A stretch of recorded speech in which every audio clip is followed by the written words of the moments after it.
there are times when I have to decide, if push comes to shove, am I going to choose you or am I going to choose me? And at that moment, I was like, you know what? I'm done choosing everyone else. I'm going to choose me. But I'll tell you what, Erin, that became a shit show. Hey, Nicole, what do you get when a former corporate CEO and a do-gooding executive walk into a recording studio? Well, Erin, nothing, because the two of us are usually on my couch or Zoom, because wine. You get a podcast created for Gen X women who are bought into the corporate world, but fed up with the BS. I know. It's how to thrive the 9 to 5 or 6 or 7. It's career therapy. It's comedy. It's definitely full-on authenticity. Basically, we give you tangible strategies to rise in your career without compromising everything else. Because work doesn't have to suck. Hey guys, welcome back to the Because Work Doesn't Have to Suck podcast, where we help Gen X leaders who should be at the top of their career, but they just don't feel like they are. And this is Erin. I am your co-host. Nicole has got her day job, and I'm taking over with an interview today. And I will just tell you that at the end, off record, this interview, I told our guest, who, by the way, came to me via cold pitch. We did not know each other, just pretty unusual. I told her she's one of the best guests I've ever interviewed in 5 years. She's irreverent, she's articulate, she connects specifically with the things that I think you are all struggling with, and she's super authentic. Her name is Amy Green Smith, and she's a certified life coach and personal empowerment expert. She's a speaker, and she's also now a hypnotist, and just an all-around amazing human. And here are a few of the things that we talk about. We talk about how people-pleasing actually isn't always bad. And more importantly, how to discern when it's okay or when it's not. We also talk about her 3-step process. I love this, FMT, and we'll talk about what that stands for, that you can use anytime you get, that nasty email, or you think it's a nasty email, maybe it's not, or a comment, and something that's just like sitting in your gut. You need to go through F, M, and then T. And we talk about the first step, the key first step to having a conversation with your boss, that conversation that might be a little bit tough. Maybe it's giving them some of the feedback that you've been, basically telling your partner all the time or your coworkers, and how you can tee that up. And also the thing, though, you must do first that you have to own up to. We also talk about this thing that she does. It's so simple. It really plays into the 50% rule, that is yes, no, or counter offer. And she asks people this, and she'll tell you about the context, yes, no, or counter offer. And then she also talks about this house metaphor that really sat with me. And essentially it helps you deal with both the shit and the gifts that people hand your way that you aren't always dealing with properly. So this is definitely a great episode. If you struggle with people pleasing, or you've got issues at work and maybe you're not addressing them, or just want to have a sharper mindset, a sharper voice, this episode is for you. So enjoy our conversation with Amy Green Smith. I'd love for you to tell us a little bit about your upbringing, which is so, I guess, juxtaposed. You're a very audacious, irreverent, as you call it, person, and how you coach and how you operate your business. But you didn't start out that way, which is fascinating to me. You started out in quite the opposite. So I'd love to hear a little bit about that. Yeah. So I grew up in an extremely dogmatic, born-again Christian family. And so my father had a master's in divinity and a doctorate in ministry. So he was not fucking around. And I was, kind of this crazy, wild, eccentric child. And there was a lot of stifling around your voice, around your being authentic, around your intuition. And it wasn't really until things came to a head, probably in about 2007, my father passed away. And I knew that I felt very, very convicted that I was going to do his makeup for his viewing. And so, and at the time, for a bit of context, I was transitioning from working in makeup artistry into personal development that I do now. And, it was '07, it was The Secret, it was manifestation. And I thought I could just kind of manifest him into staying alive, which it turns out that's not how it works, y'all. But I also, for all accounts, was the quote unquote good kid, right? I had two younger brothers who both did jail time, both had trouble with the law, didn't really go to school, stayed at home till they were in their 30s. And I had been working since I was 14, put myself through college, got married young, moved out. But even though I had all of this autonomy and individuality, I would still preface my husband when we would go see my parents. I would kind of say, okay, no liberal agenda, no cussing, no drinking, don't talk about Jon Stewart, don't talk about South Park, don't like all of these things. And it was really to kind of shapeshift and create this facade. So at the time of his passing, I knew that I wanted to do his makeup. And so I performed, mortuary makeup on my deceased father, like a bad bitch, I might add. And I also spoke to a crowd of hundreds of folks and delivered his eulogy. So I'm kind of feeling like I'm winning at daughter that day, right? So I get back home to my mom's house, and she finds it the most opportune time to tell me that she felt that my father and her had failed as parents because the three of us, grouping me in with my siblings, that the three of us were not subscribed to the religion that we were raised with, right? That we were no longer walking with the Lord, so to speak.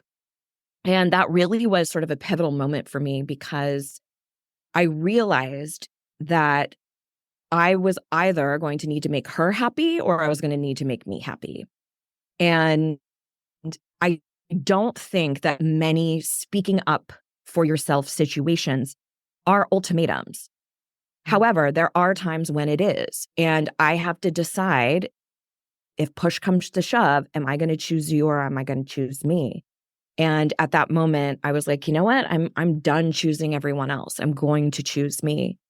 But I'll tell you what, Erin, that became a shit show. It was like the dam had burst and I became so combative and so adversarial.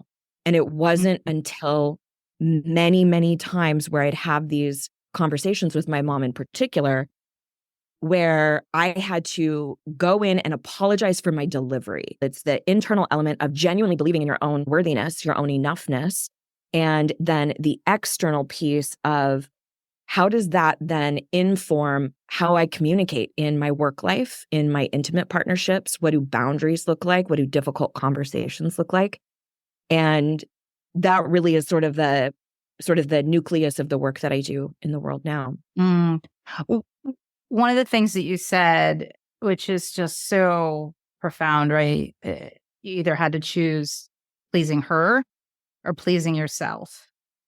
And that was a big moment that you probably had built up to. But when you work with clients, how much is it possible for them to have that mindset when it's, maybe trying to please their boss or their husband or their friend? Like, is that a key tool or was that just something unique for you? No, I think it's one of those elements that we see that disproportionately affects women or those who are femme presenting, because we typically say to women, you're too shrill. I know you've had guests on the show who've talked about they've been given feedback that their voice is off-putting, which we don't say to men. And so there is this way in which we have a social conditioning as women to be so much more acutely tuned in to the feelings of other people. And then we've also been told our whole lives that we're responsible for how other people feel.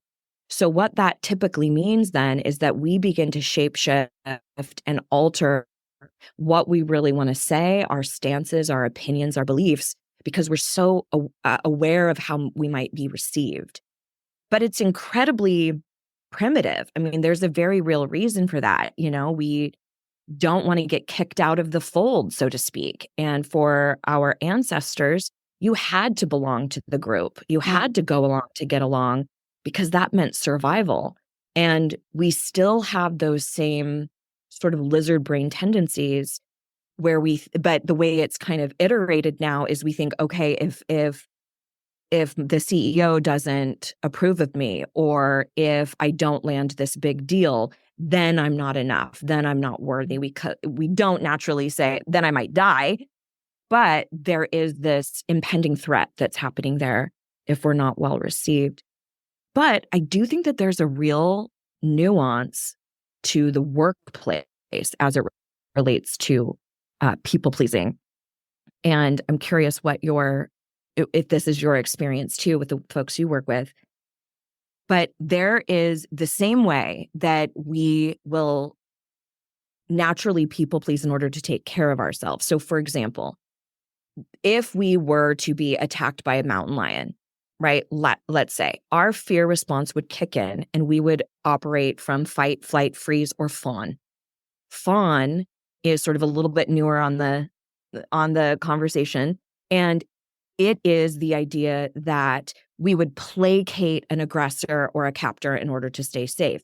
Many of us do that in our childhood to stay safe, right? Like we have an aggressive or abusive caregiver, and we realize, okay, there's hell to pay if I speak up, so I better fly under the radar. And then we carry those on into our work life, into our relationships. There is a very real preservation element to that. So there are times when I do think it's in service of you to people please for your own well-being. But there's a difference between doing that from a place of self-preservation versus I need you to like me or love me so that I believe that I am valuable, so that I believe that I am enough. It's a very different motivation. Tell us more. So for example, if I was working in an environment where I knew that if I behaved in a specific way or played my cards in a specific way, I would very likely be up for the next promotion or taking on a director role or a C-level role. I might strategically decide to grease some palms, so to speak, or say things that are more favorable, basically to get my own way, as long as it's within the parameters of your own integrity and your own core value system.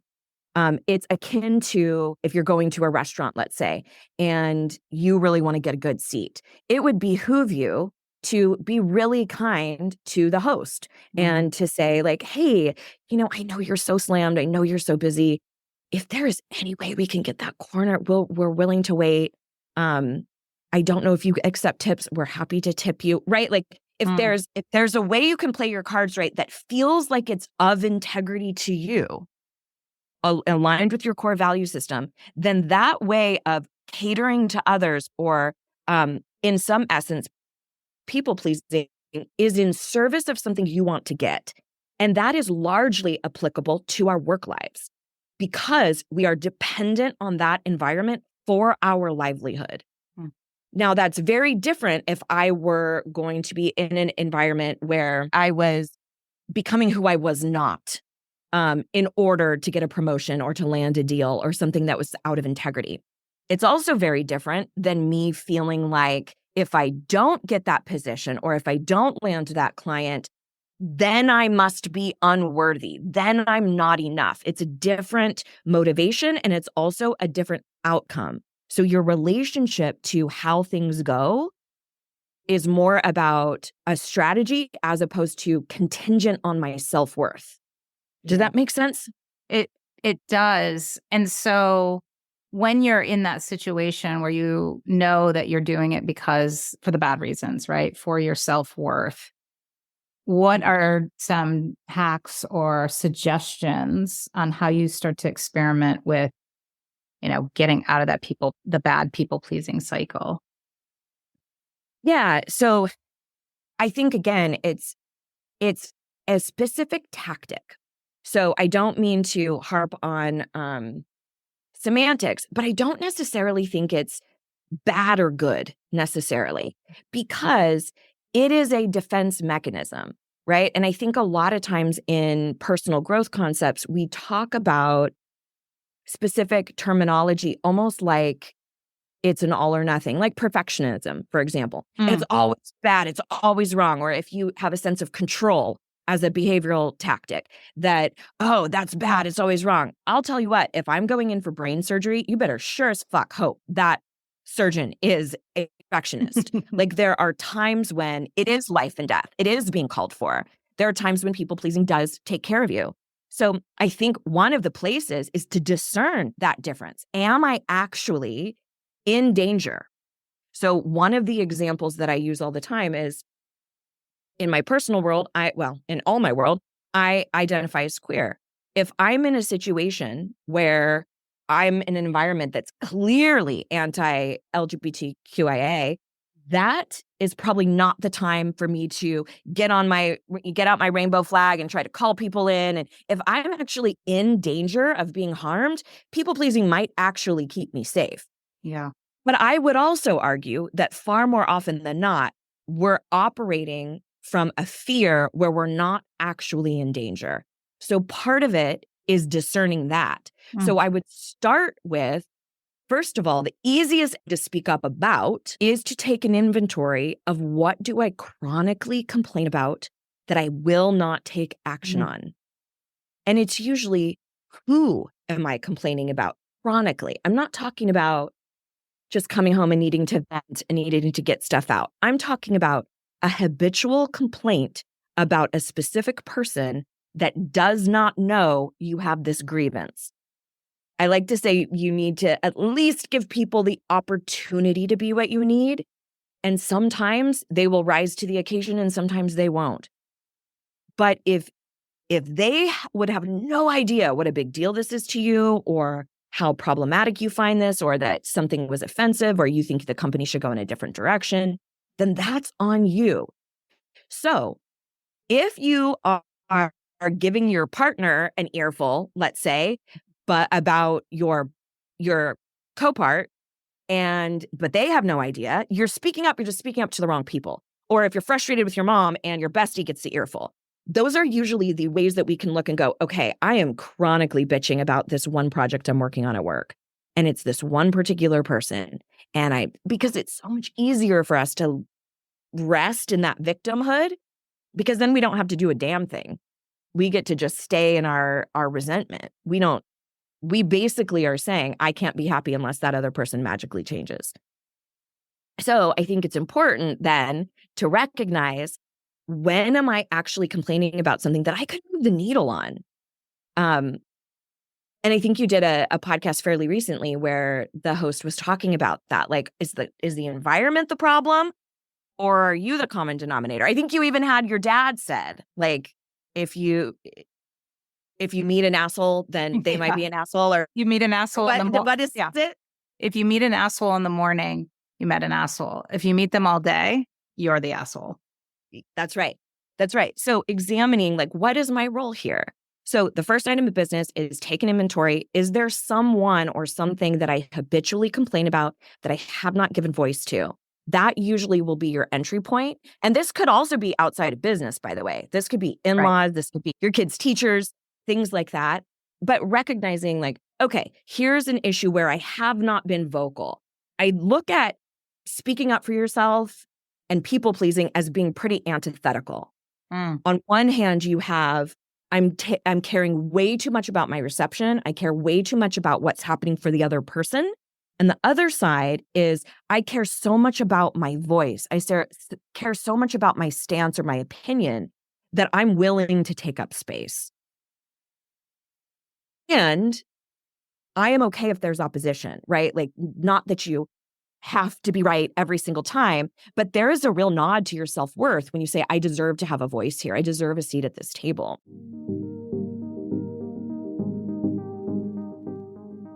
Hey, Erin here.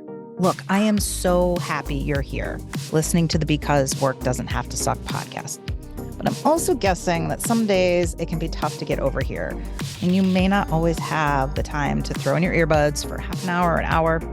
So if you also want career and leadership tips, inspiration, and quite frankly, professional pot stirring, the best bite-sized way to get that from me is to connect on LinkedIn. Almost daily, I share tips, inspiration, and humor to help you, maybe you're a less than authentic boss too, be more authentic at work.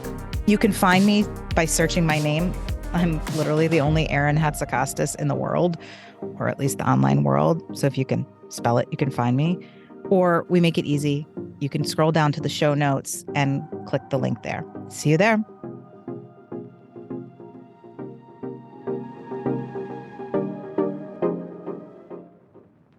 In the workplace, I think we all wonder, why are so many workplaces so toxic? Like, it doesn't matter who I talk to. Like, I don't want to say everybody's miserable, but things are pretty crappy out there in the, sort of corporate, 9 to 5-ish world. And I think it is this very thing, which is just like my son's 7th grade friends, when there are issues, they talk behind each other's back. They don't face it head on because they're 12 years old. And this is what you do in middle school. But I think as we grow up, we get better at it, but not like, I think the place where the worst is at work. And so if part of that, it doesn't all come from your boss, right? Sometimes it's coworkers and it's executives, but let's say it's your boss and you're thinking about all these crappy things they're doing. And you're a communications expert, right? That's part of what you do. But you're also very grounded in reality, right? You're not expecting people just to walk in there and like, what advice? I know we've talked about this before, but I don't think we can get too much advice. What advice do you have for that conversation? Any frameworks or it just, sort of voice some of the things that like they always send you emails at 10 o'clock at night, or they're always putting you on projects with Joe and then giving Joe the lead and whatever that is. Any advice to baby step people into having a conversation with them instead of everybody else? Yeah. So this is such a great question, Erin. First, I think we really got to decide what hills we're going to die on. Because I do think that there are situations where it's personality difference or communication difference, where someone might be way more assertive and somebody else might be a lot more soft or gentle with their language. Like everybody is different, right? And I also think what you're talking about here too, I think this is so important that we acknowledge, is that the 40-hour work week is completely antiquated. So that it's completely understandable that we would have such extreme levels of burnout and autoimmune issues and adrenal fatigue, because unless you are extremely privileged, at least in the States, you have to have 2 incomes. So that means you have to have 2 people working 40 hours, but then disproportionately, all of the domestic labor will still fall on the woman, at least in heteronormative relationships. And that discrepancy is unbelievably untenable. So that is why one of the reasons why we're having epic levels of burnout and people wanting to jump ship, sort of the mass exodus of corporate environment. So I think we're at a really interesting place where companies are going to have to massively shift how they operate. So I digress a little bit there, but I wanted to pinpoint that there are things that are happening culturally for us that are outside of all the things we can control. Yeah. Right? So the things we can control, that's what we have to look at, and we have to decide, is this the hill I want to die on? Meaning, if I go and fight for this project, this initiative, this new hire, if I go in and really go to bat, is that something that is worth this expenditure of time and energy? Sometimes, yes, it is. You need to be the whistleblower. You need to be the Aaron Brockovich. You need to be the one who takes the system down. And then other times, we're just too fucking tired. and we don't have to be the goddamn hero, right? Like, you don't have to be that one, right? You have to decide in each situation, how important is this for me, right? So that's at the very beginning. The second piece is, let's say you do decide that this is a conversation that you want to have. First of all, you're going to ask for the time to talk. And that is really about conversation consent. And that is going to be with everyone, work related or personal. If I went to you and I was like, Erin, we got to talk. We got to talk about this thing that's going on with this project we're working on, blah, blah, blah, blah. And you're caught off guard, or maybe you just got your ass handed to you by a client, or something was going on. If you're not ready to receive that conversation, I'm already setting myself up to fail because you're not ready to receive. I'm not acknowledging where you're at energetically. So asking for the time to talk, saying, hey, I'd really like to run some stuff by you, instead of saying, we need to talk, which everyone puts their defenses up. Say something like, I'd really like to revisit. I'd really like to run something by you. Hey, I've had some additional thoughts about so-and-so project, whatever. And if that person says, what is it about? Tell them what it's about. Because we all know if someone's like, oh yeah, I need to talk to you. Can we talk on Tuesday or whatever? You're going to be ruminating until Tuesday. Like, what are they going to say? So just say, hey, I'd like to revisit that thing we were talking about surrounding employee incentives or around the such and such project. Give them a little bit of a heads up if they ask. Then as you go into the conversation, start with owning your shit. And usually the part that you need to own is that you've been unhappy and haven't said anything about it.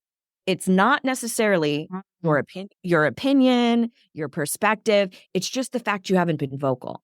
Ooh, so if you go in there, yes, and that's key.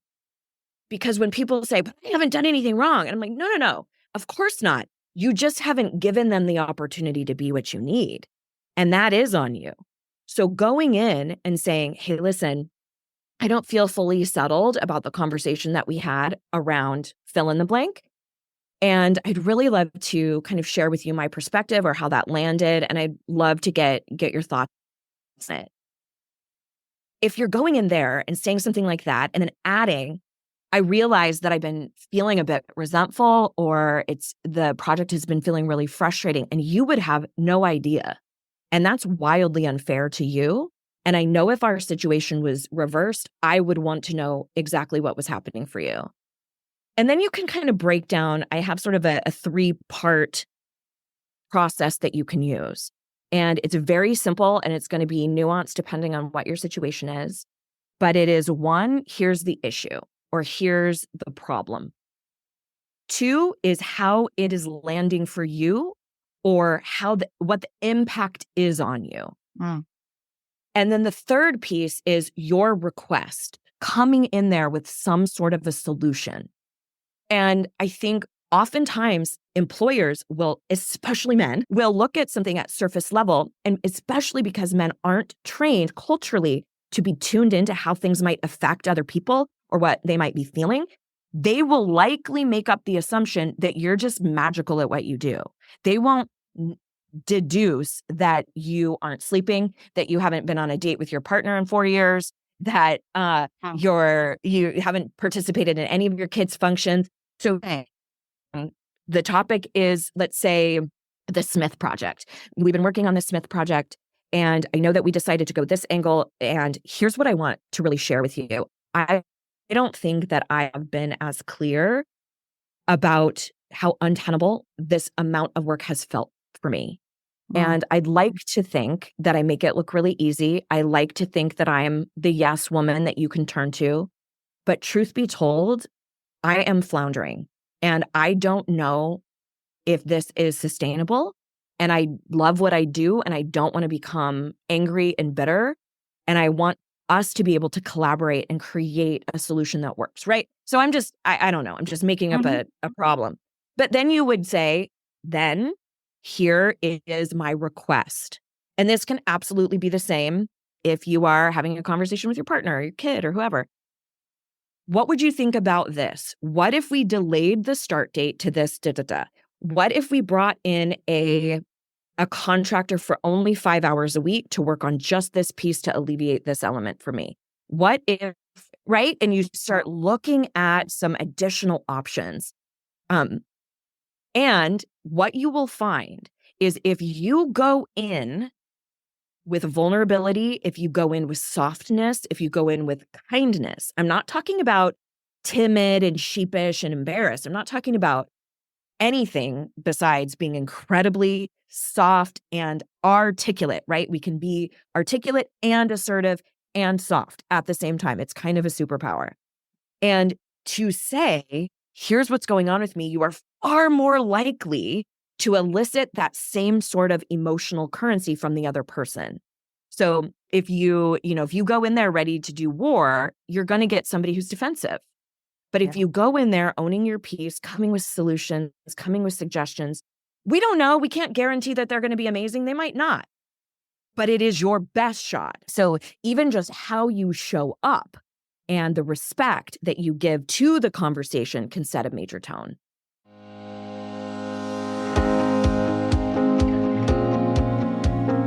Hey, Erin here. So I know we talk often about this concept of authenticity as a secret weapon to success.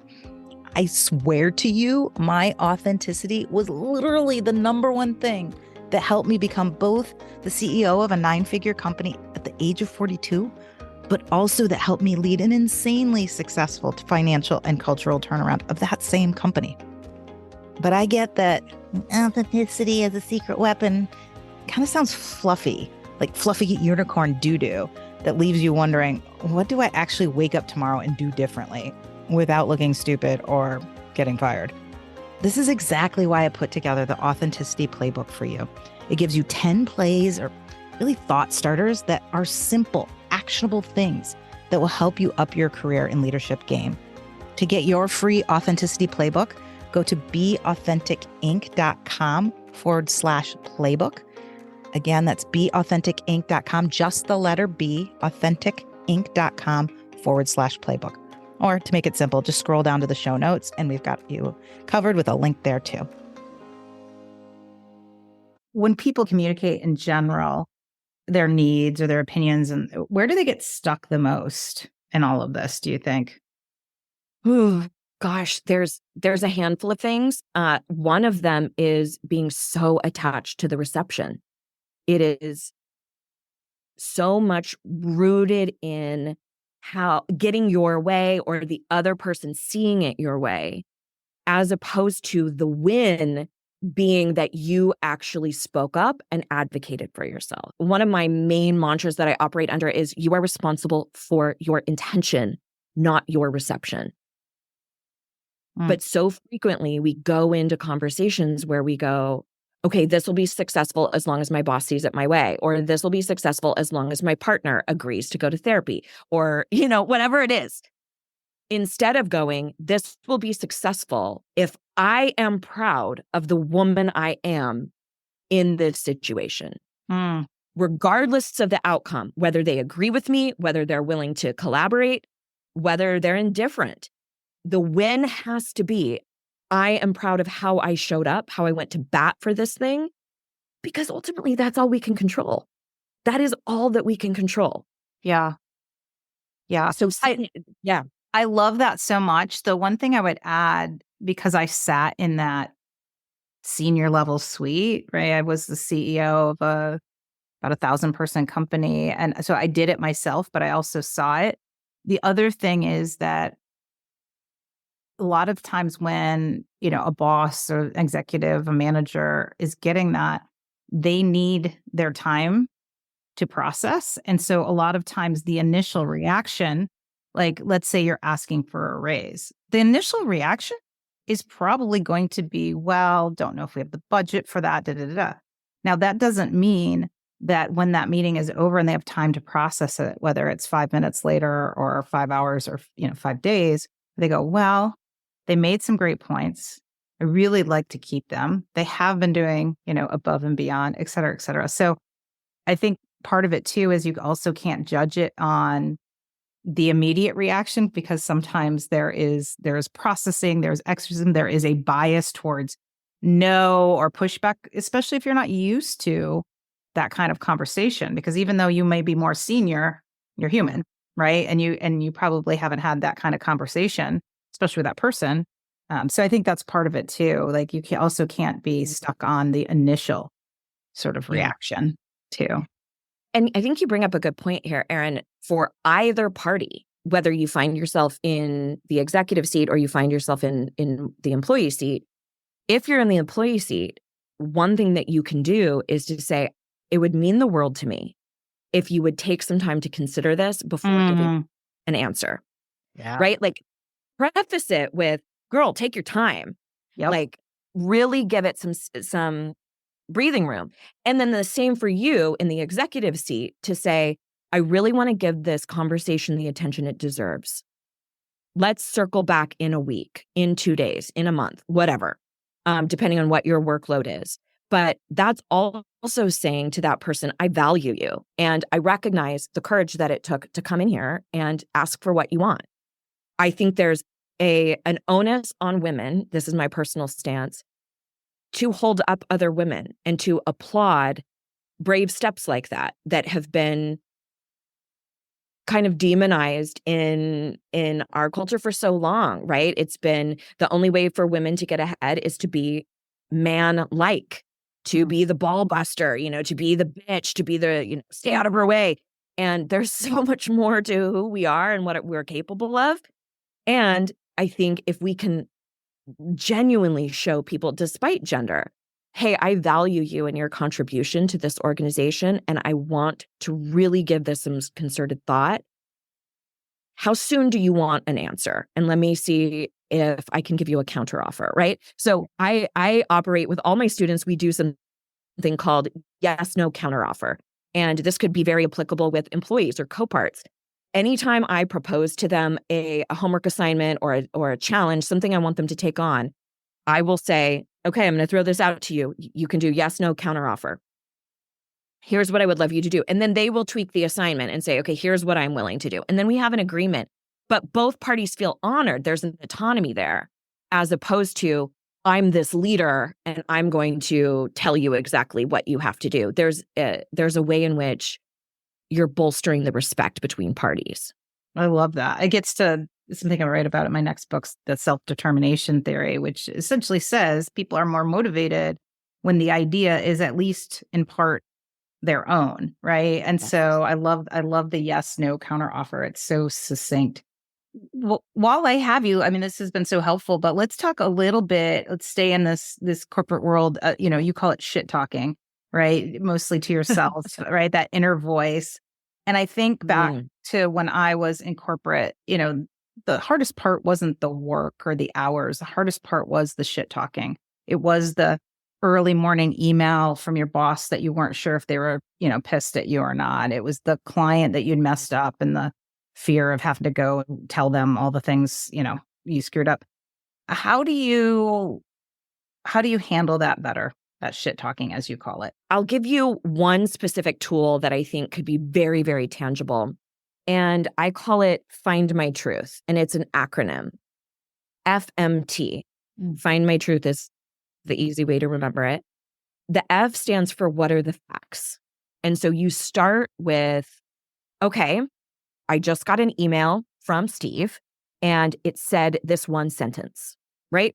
Mm-hmm. The M stands for what am I making up? Mm-hmm.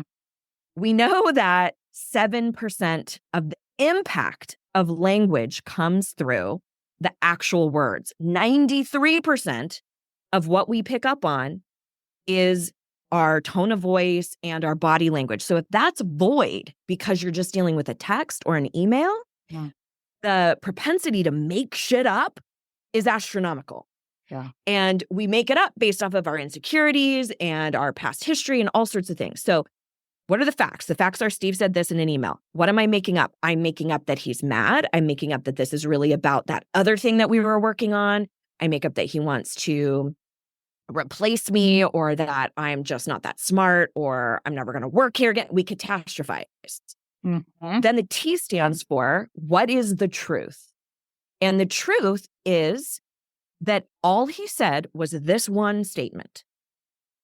And then I made up so much other stuff. The truth is, I am a bad bitch. The truth is, I have the capability of running this company. I have evidence to support that. The truth is, I'm really skilled at fill in the blank, right? So sometimes in those situations, you will have to look at what's true for Aaron And sometimes it's what's true for the other party. Sometimes those are two very different things. But I'll give you an example in my personal life. When my husband and I were moving, we were doing some renovations to the house. And so he had a bunch of the furniture that was in the living room. He had it moved out onto the patio. So very innocuously, he asked me, hey, are you still doing your workouts in the living room? And I'm thinking, I mean, that was literally all he said, Erin. That was the only thing he said. And so what did I start making up? I started making up, oh, he's not attracted to me. He thinks that I need to get more fit, or he's worried about what my body looks like. Like I immediately went into that place. And then if I went into what's true, I could go, okay, the truth is I love my body. What's true is it might be hard if he does actually think it needs to look differently. The truth is, I'm not going to shapeshift for anyone anymore, even my husband. The truth is, all he asked me was, are you still doing your workouts? That is the only piece of truth that I have. I also have that I know our relationship is incredible. And I know this man, right? Mm-hmm. So in that moment, what I did is I just told him, here's what I made up. Here's where I went in my head just now when you asked me that question. Instead of making it about him and making him wrong, I just said, hey, here's what I just interpreted, Yeah. which is huge because it eliminates the accusation. And he goes, no, I wasn't thinking that at all. I was thinking, oh my gosh, I've moved all the patio furniture into the living room so you can't exercise. And I just wanted to it was a courteous, sweet, kind gesture. Yep. So in that case, I did find what was true for Amy and what was true for my partner. Now, in some situations, you might never know what that other person's truth is, or you might have to source it, or it might be hard to hear. So that can be a very tangible tool. What are the facts? What am I making up? What is the truth? Find my truth. Find my truth. I love it. I love it. Well, you've been so generous, Amy, with your time. I'm so glad we got to have you on. I want to ask you one more question, but in the meantime, what's the best way for people to stay connected with you? Yeah. So I always say, like any self-respecting Gen Xer, I hang out on Instagram the most. So you can find me under the handle, Hey Amy Green Smith, and it is the same handle pretty much all across social. My corner of the internet is amygreensmith.com. I say that all of the names are spelled the basic bitch way, nothing exotic, just amygreensmith.com. And I have a ton of freebies. I am also a hypnotherapist, so I've got some free hypnosis tracks over there for you. And I have also a free workbook that is about speaking up for yourself without being a dick. And it includes 9 different tangible challenges that you can take on, exercises that you can do to help with a lot of the stuff that we're talking about, speaking up, but then also, to your point, challenging sort of that mind trash that goes on where we're kind of our biggest enemy, our biggest obstacle. So head over to amygreensmith.com, grab some freebies, and then come say hello on Insta. I love it. I love it. Okay. Lastly, can you share, and I don't know the details, but can you share your house metaphor with us? Oh, yeah, sure. So this kind of comes full circle to really being caught up in the opinions of other people. So I like to think about your house or your life as a house. And in this house, we have all of these different rooms. Some of them, like, we don't want anyone to see what's under that bed or in that closet. And then there's some stuff that we show to everybody, but it's us. It's who we are. We have all of these intricacies and dynamics to who we are. And then there are situations where it's almost as if somebody comes and leaves a pile of shit on your front porch. And that is like receiving a demotion or being terminated, or someone saying, I don't love you, or breaking up with you, divorces, criticisms, anything like that. And what's happening there is something unpleasant, right? Something that doesn't feel good. But we have the complete control and the decision of, am I going to take that shit into my house and allow it to stink up the place? Or am I going to say, I'm currently not accepting any piles of shit. And wow, that stinks, that hurts, but I'm not bringing that in here. And then conversely, we have folks who will leave beautiful gifts on the porch of our proverbial house. Mm. Those are like people giving you the promotion or applauding something that you did in the workspace, somebody proposing to you, getting approved for the house, whatever. It's the things that elicit the feel-good chemicals and the feel-good emotions. Now, if I bring that let's say it's a beautiful vase, if I bring that into the house, that beautiful gift, it's just something that adds to the house. It does not now create the house's worth. Neither one of those things create the house's worth. It's just about the human experience. And the human experience is going to carry different emotional experiences, right? So there are some things that feel awful, and then there's other things that feel amazing. But neither one of those affect our value. They just contribute to how we feel. But for so many people, if we are criticized, if we are rejected, if we're dealing with any sort of negativity, we take that in our house and we go, this must mean I'm a shit house. Instead of going, that situation sucks, but I don't suck. And so it's an untethering of what we feel emotionally with what we believe to be true about our self-worth and our enoughness. So good. Well, you were definitely a gift left on all of our front porches. Oh, nice, Erin. Definitely a gift left on our front porches. So we will take you in. We'll make you part of our house, all of our listeners and myself. So thank you so much. This has been great. Oh, I've had a blast. Thank you for having me.